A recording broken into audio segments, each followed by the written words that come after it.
Well, this has been fun. The first and the biggest reason, I am thankful for him for letting me go. I could not believe that I entertained the idea. Technically lost both my traveling partners. I know this is a couple's paradise. Horror stories about girls traveling solo, like how girls should not travel all by themselves. Honestly, I felt like going home. I was scared, bro. Oh my gosh, there's a huge crocodile out there. I just wasn't sure whether I wanted to be one of them. It feels so healing. From everywhere around Sri Lanka, there were people who woke up really early to come there. I mean, tell me how that's a coincidence. The timing felt fated, alright? I didn't know how much I had wanted it until I was there. You have to have bad days to know who really gives a shit about you, which sounds super ridiculous, honestly. At the end of the day, if you're not happy, what even is the point?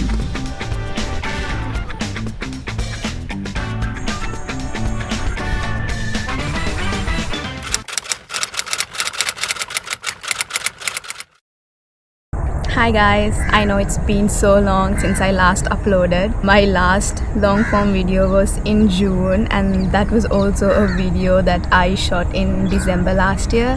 So apart from my Midissa video that kind of went viral, I haven't uploaded anything from this year. Today I just wanted to talk about why I've been gone and where I have been, what I have been up to, the reasons why I couldn't be more present on YouTube.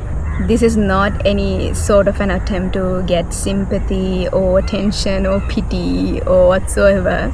If any of y'all can relate to my content or find comfort in my content, then I have achieved my purpose. This is also for myself, so that one day I can look back and see how far I have come. So the first and the biggest reason why I was gone is a few months back I parted ways with my boyfriend. We knew each other for more than 6 years and dated for more than 3 years, so it felt so weird, like a fever dream, to not have him in my life after all those years. I kind of felt lost without him. He was my first love, my closest friend, my traveling partner. So it was more than just a breakup for me. I was really going through a hard time, but I'm okay now. I'm okay now. It's been few months. I am at peace with it now. I believe that everything happens for the best, so that helped me to pick up the pieces of myself back again. I know that I gave my best, so I don't have any regrets. In fact, I am thankful for him for letting me go. I'm grateful for all the experiences and the lessons. I learned a lot about myself, about people. I no longer ask why it had to happen or why I had to go through so much of pain like that. Like I said, I believe that everything happens for the best. I believe that it's all part of a bigger picture, even though we cannot see it right now. So that helped me keep going. Almost all my previous videos that I have uploaded have footage of him. So I wasn't sure what to do, whether to delete them or should I just keep them. I wasn't sure. And then I came to the conclusion that they are my work. They are my craft. I have poured weeks and months of my life into making those videos, and it has nothing to do with our relationship. The other day when I was planning on doing this video, I just went through my previous videos, and I could not believe that I entertained the idea of deleting them even for a moment. I poured so much energy into making all of those, so I decided to just keep them. But that took me a while to come to that decision. That's one of the reasons why my last year December Candy video, the one that I uploaded in June, got so delayed because by the time we parted ways, I had already started working on it. I wasn't sure what to do. I had already put so much energy on it, so I was procrastinating and delaying. Finally, I decided that I'll just upload it since I already have done more than halfway through in that video. My ex was also my traveling partner, so almost all the trips that I've gone in the past 4 years, I went with him. My channel, I have uploaded all traveling videos, so I mean, I have traveled solo once in 2019, but it's been so long, I just like couldn't get into solo traveling right away. I also went on a few trips with my friend Alex. She also has a YouTube channel, you can check it out, I will link it. So I went on a few trips with her as well, but she went abroad last year. She was actually here in May briefly, so I have some footage from those days. Of course, during those days I was in a very bad place, so I couldn't work on those footage yet. So I thought I'll just start off with this video and get to those later. Alex is back in the UK now, so technically I lost both my traveling partners. So I guess it's time to really go solo now. Who knows, maybe along the way I'll find somebody. I have so many plans for adventures. I want to hike, camp and like go on all of these solo travels, but you know how Sri Lankan parents and the society views a girl traveling solo, right? I know they're just concerned, but even like when I told my mom the other day that I'm planning to come here, I am here in Beddagana Wetland Park today. I just came here as practice, you know, like I know it's not a trip technically, but just thought of taking baby steps since I didn't want to do like a big adventure all by myself at first. So I just wanted to, you know, come here as practice. I know this is a couple's paradise, but I am here all by myself, you know, baby steps. When I told my mom that I'm planning to come here, this is not even far or like it's not like a overnight trip or anything, still my mom was worried. She just told me to be careful.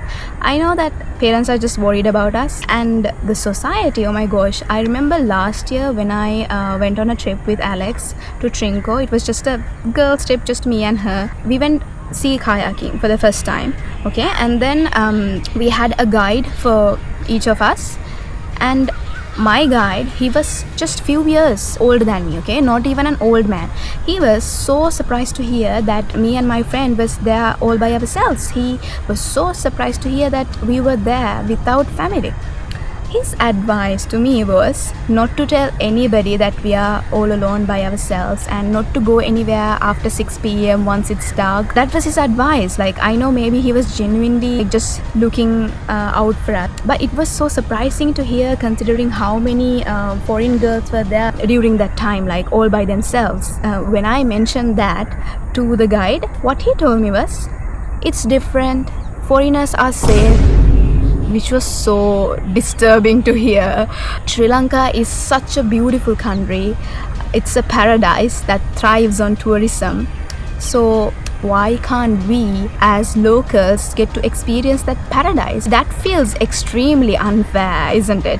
I just wish rather than like saying no or prohibiting us from going, that locals would be more supportive of girls going out all by themselves. So with all of these horror stories about girls traveling solo and people getting mugged or like stuff like that, you know, like how your brain get like up basically, like with all the stories that your parents say, your grandparents say, like how girls should not travel all by themselves. So whenever I want to travel solo, naturally like part of me is anxious, part of me is like not sure, but I really love traveling, so I hope that those fears would not stop me. I feel like most of that fear is in your head. One of the best examples is today morning when I came here, I kind of like went the wrong way, and there was this guy who was just cleaning, and I asked him whether the ticket counter is open or not, and I actually exited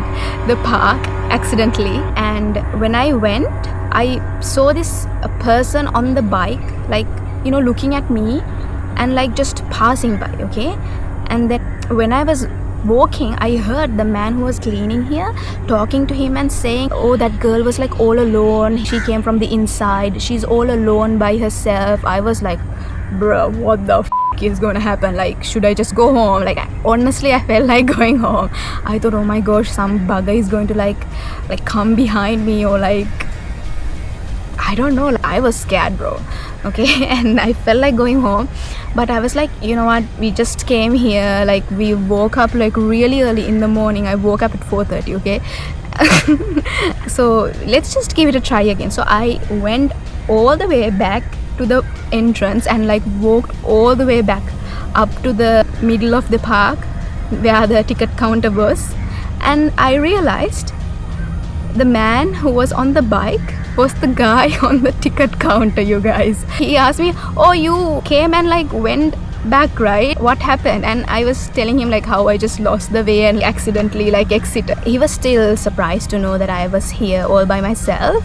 Still, he was a nice man, you guys. I was worried that like it was some creep or like a pervert. See, the fear is all in your head. Like people are better than you think. So let's just go out and experience it for yourself. Otherwise you wouldn't know. The society try to like oppress you and suppress you, but if you let them, only you will be suppressed. There's like a bigger world out there, so you should step out to see what it actually is like, whether it's actually scary or not. All those grandmas, all those aunties, even your moms like who say that it's scary world, you shouldn't go, trust me, they must have heard it from somebody else. It's not that they experienced it for themselves. Like, have you ever heard, oh my gosh, there's like a huge crocodile out there. Oh my like, god. Oh, it went down. Oh, okay. Like, have you heard like any of those brown aunties or like parents saying like, I went on this solo trip and this happened to me, that's why I'm telling you not to go? Have you ever heard? Like, I mean, like 1 in a million must have. Most of those stories they must have either seen on a newspaper or like some kind of news. Like obviously like all the success stories would not be on news, like saying, oh my gosh, I am a girl, I traveled solo and like nothing happened to me. You wouldn't see such news, right? Those stories, they also heard it from somebody else. Maybe it's just made up, right? Just go out there and see, but always be careful. Like, be aware of your surrounding. Always listen to your gut. If you feel like something's off, then just go back home, okay? But what I'm saying is like, you can't just assume that it's a dangerous world. And with all of these going on, I also got to know about the new update to the CapCut terms and conditions. I was using CapCut Pro. So with the new CapCut terms and conditions, whenever we import our footage into the editor, we give them an irreversible license to use our footage whenever and wherever they want, whether we like it or not. So you could be a vegetarian and they could use your footage on like a meat video, whether you like it or not. So they are not gonna ask you for permission again and again, and they will not pay you a royalty, which sounds super ridiculous, honestly. Obviously I wasn't okay with the new terms and conditions, so I had to look for a different editor. It was so hard because I was so used to using CapCut Pro, and then now, like, you know, adjusting to a new editor was really hard for me. Like, I almost just like gave it up all. Like, with everything going on, I was like so overwhelmed. So I tried a bunch of editors. My laptop is a little old, so with the existing hardware I can't just use any editor that I like. So after trying a bunch of editors, I finally settled at DaVinci Resolve. If any of you all have used DaVinci, you know how hard and complicated it is. It has been such a learning curve.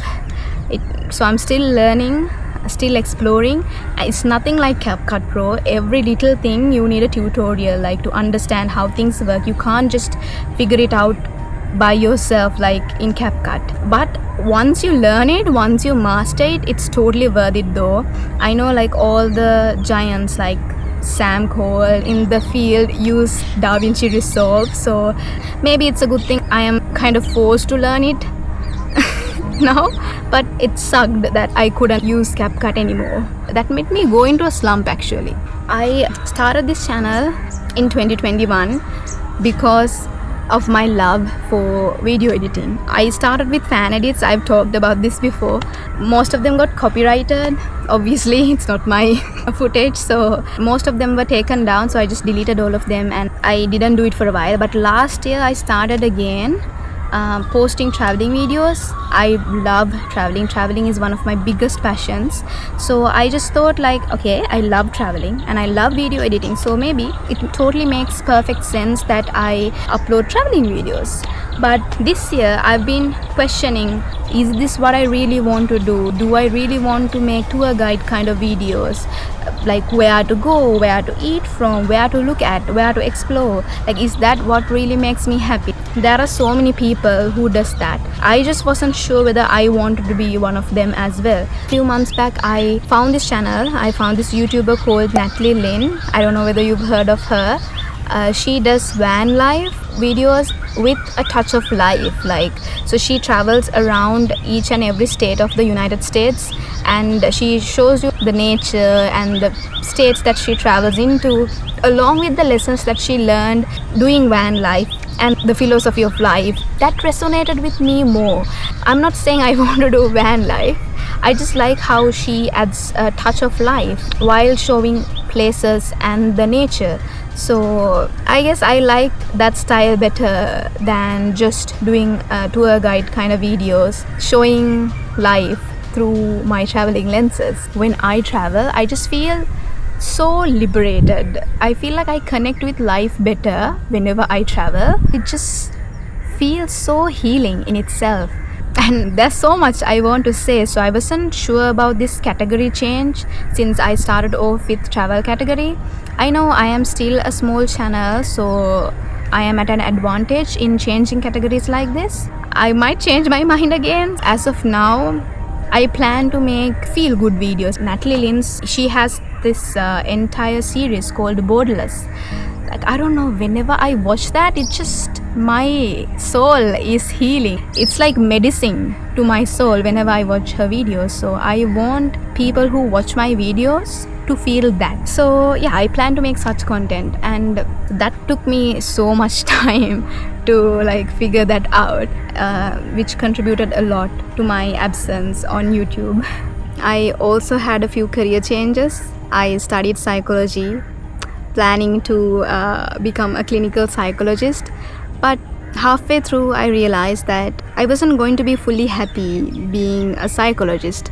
I mean, I have always been curious about the human behavior, emotions, why people do the things that they do, why people think the way they do, and all the attachment styles and everything. That is what I actually do like during my free time. That's what I research about. So it made perfect sense that I studied psychology. Ever since my childhood, like I've always been a person who wanted to do many things. I have wanted many careers. Like it changes, like every year I tell a new story. Like every year I be like, oh, I think I want to be a journalist, or maybe I want to be a gynecologist, maybe I'll just become a psychologist. Because all my friends used to come to me with their problems and they used to say how they feel so much better after talking to me, and I really liked like helping people tackle and analyze all these issues they had. So like with that combined with my curiosity and passion for human behavior and emotions and everything, and the way that I like to analyze things, it made perfect sense that I study psychology. And I'm really grateful for everything that I've learned so far. It gave me so much wisdom, gave me so much perspective into life. Psychology is such an umbrella field. Like everything in life is related to psychology. So if you know a little psychology, that goes a long way. So I do not have any regrets also whatsoever. Like I'm so happy with everything that I've studied so far. But like from this onwards, I don't want to go further because it's like more career oriented. So I decided I do not want to become a clinical psychologist because I don't want to be half fulfilled. I want to live my life to the fullest. So then I thought, okay, my next biggest passion out of all those lists of things that I wanted to do is traveling. So let me just do that. So that's how I came into creating travel content. But one of those things that I wanted as a child, like so bad, was to act one day, at least once, at least one movie, at least one teledrama. I've been asking the universe for a chance for so long, but I just didn't know how to like enter the industry. Everyone that I knew, like indirectly or like remotely, who were in the industry, they went either through pageants or like contacts. I had no idea about the auditions or the acting schools in Sri Lanka. I didn't know we had such things in Sri Lanka, honestly. So I just didn't know like you could audition or you could go to acting academy or whatever. And like this year in February, I got to know Oh my gosh, there is a birdie. Hi birdie, you're not scared of me? I think that's a water hen. Well, if you want to know about birds and actually needs a tour kind of video on Beddagana, I have done that. I will link it. You can go check it out. She wants to be in the video. I don't know, maybe it's a he, maybe it's they. Bye birdie. Okay, enough with the birdies. So this year, February, I got to know that there is an audition, and I was like, who knows, maybe this is the chance that I've been asking the universe for. I mean, honestly, I didn't know like how auditions worked in Sri Lanka. Like I didn't know like what to do, like what to prepare and all. Like I called them, they asked me to just, show up in comfortable clothes, and so I went. I honestly thought there would be like 25 or 50 people there. Like, oh my god, there were like more than 2,000 people there. It was a bit like nerve-wracking and overwhelming at first. I mean, I could not believe like the amount of people in Sri Lanka who wanted to be part of the industry. Like, the amount of people who would come there. There were people from Kandy, there were people from Goa, like from everywhere around Sri Lanka. There were people like who woke up really early to come there. It was such a eye-opening experience for me. There were people who were prepared to do like dancers, like who were regularly going for auditions. Like I had no clue. We had to just do a dialogue, whatever we liked. So I had to like make something up while I was in the queue. I was nervous, but I did it. And the way the director and the judge board responded, I thought, okay, I did really well. So I had a really positive feeling about it. So I go home and I'm waiting for a call from them. A week goes by, 2 weeks go by, months go by, like nothing from them. I was like, okay, whatever, like maybe it's for the best. Like, at least I tried. Maybe I'm like not meant to go in that path.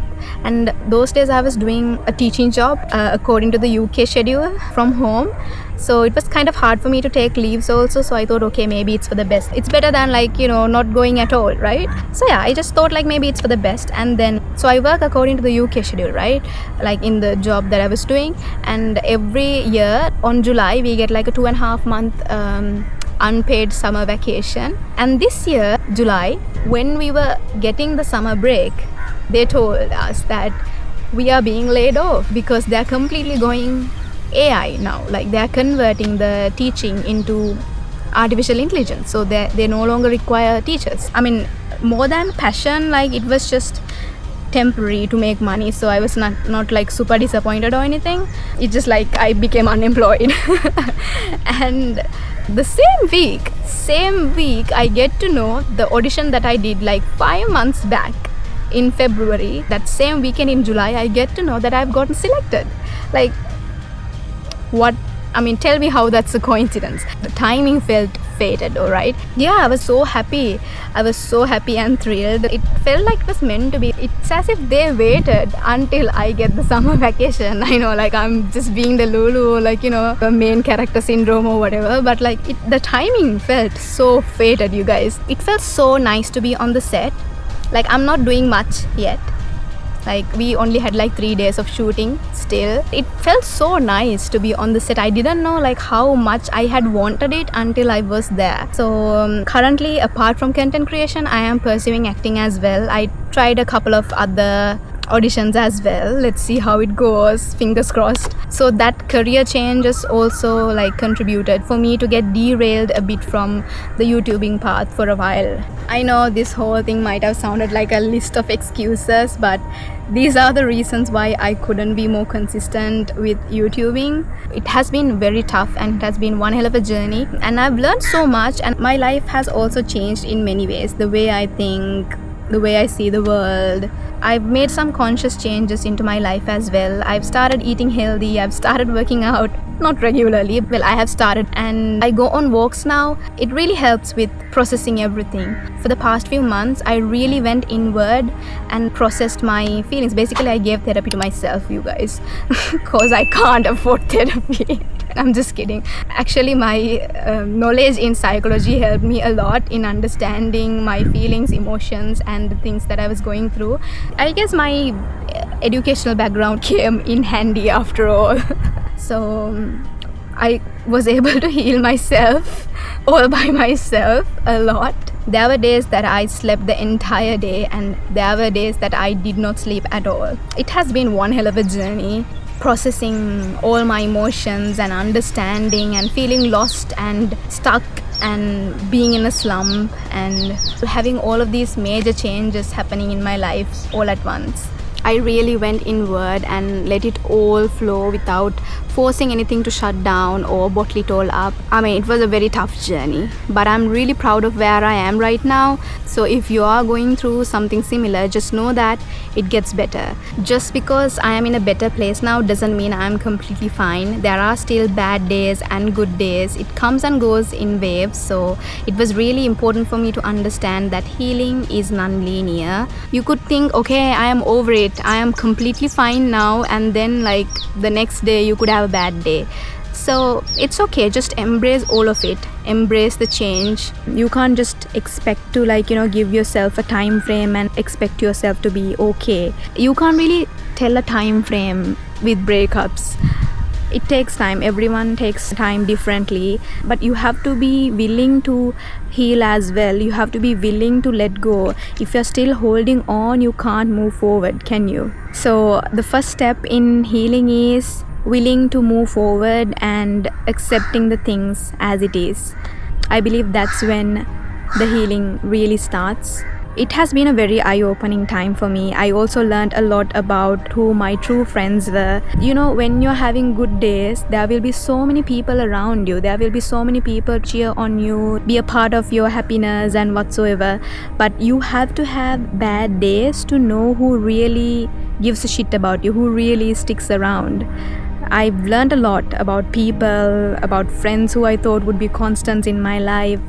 So it has been such an eye-opening journey for me.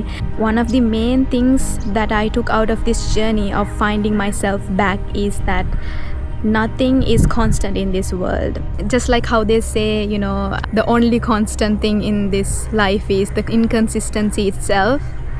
That is so true. I also recently heard this quote. It goes like, you were never meant to carry the wave. You were meant to let it pass through. It's all about the experience. It's not about holding on to anything permanently. I believe if we truly understand this, we will be able to be more appreciative of the moment. We will be able to be more present in the moment. We wouldn't wait for the right time or the right place to embrace what we love. You cannot take anything for granted. Nothing is constant. So I've learned to be more present, learn to be more in the moment, and be grateful for each and every experience and each and every moment. Another thing that I've been working on during this time is my people-pleasing tendencies. This is not with everyone. I was not like this with everyone. Just the people that I really cared about and loved. It really mattered to me how they felt about my choices. So all my choices, all my life decisions were based on whether they would be okay with it. So when you keep living for other people, you eventually forget how to live for yourself.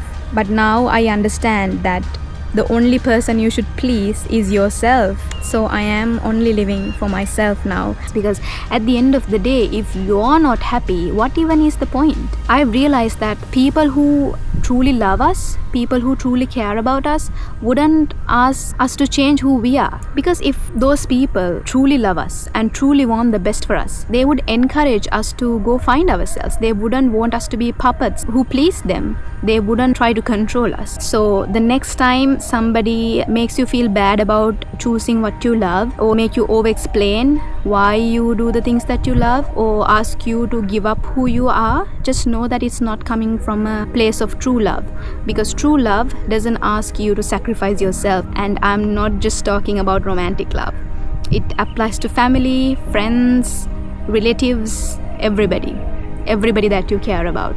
Instead of asking, would they approve? Would they be fine? Would they stop loving me if I do this? Now I ask, do I really want this? Do I like it? What would my future self say? That has been such a progress. The best thing that came out of this whole journey of finding myself back is learning to give that devotion and commitment that I've been giving to other people back to myself. And realizing that I am the most important person to myself and that I should never let myself down, not for anyone. I will end this video with a quote that I learned from a TV series. It goes like, one day we will all look back and say either I wish I had or I'm glad I did. So this is my attempt at having no regrets and living my life to the fullest, so that one day when I'm old and grey, I can look back and be happy that I did it all. I hope you can too. Making this video has been a really personal and emotional journey for me. I hope you take something out of it. I hope you find comfort in it. I know people say that you shouldn't put your personal life on social media and you should not be emotional on social media or in public. Just show the good side, just show the nice bits, right? But that's not relatable at all. We are living life. I want to bring raw reflections of life so that people can understand that they are not alone. Like how social media makes you feel. Sometimes the kind of photos and the videos that we see makes us feel like, oh my gosh, am I the only one who's living in a rut? Am I the only one who's going through shit while everyone else is like getting engaged, getting married, getting boyfriends, going on vacation to Bali or like whatever the dream destination is? Why is my life the only one that is shit? People think that, but actually everybody is going through something. It's just that people only show the best, most perfect highlights from their life on social media. So you should not think that that one highlight, that one perfect moment is their entire life. Everyone is going through something. It's just that not everyone is comfortable with showing and reflecting on pain and showing the ugly bits, So I hope you can find comfort in my story. That is the whole purpose of making this video. If you can relate to, if you can resonate with my journey, comment down below. I'd love to know your story and where you're at. Until next time. Well, this has been fun.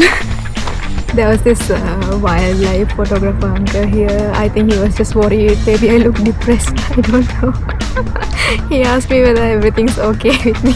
Maybe like he's surprised to see a girl all by herself here. What if he was worried that I might jump into the water or something? It kind of feels triggering to see couples everywhere I look. I just realized that I was keeping all of those couples from entering upstairs. There were like 2 or 3 couples waiting to come upstairs, but because of me, they didn't come up.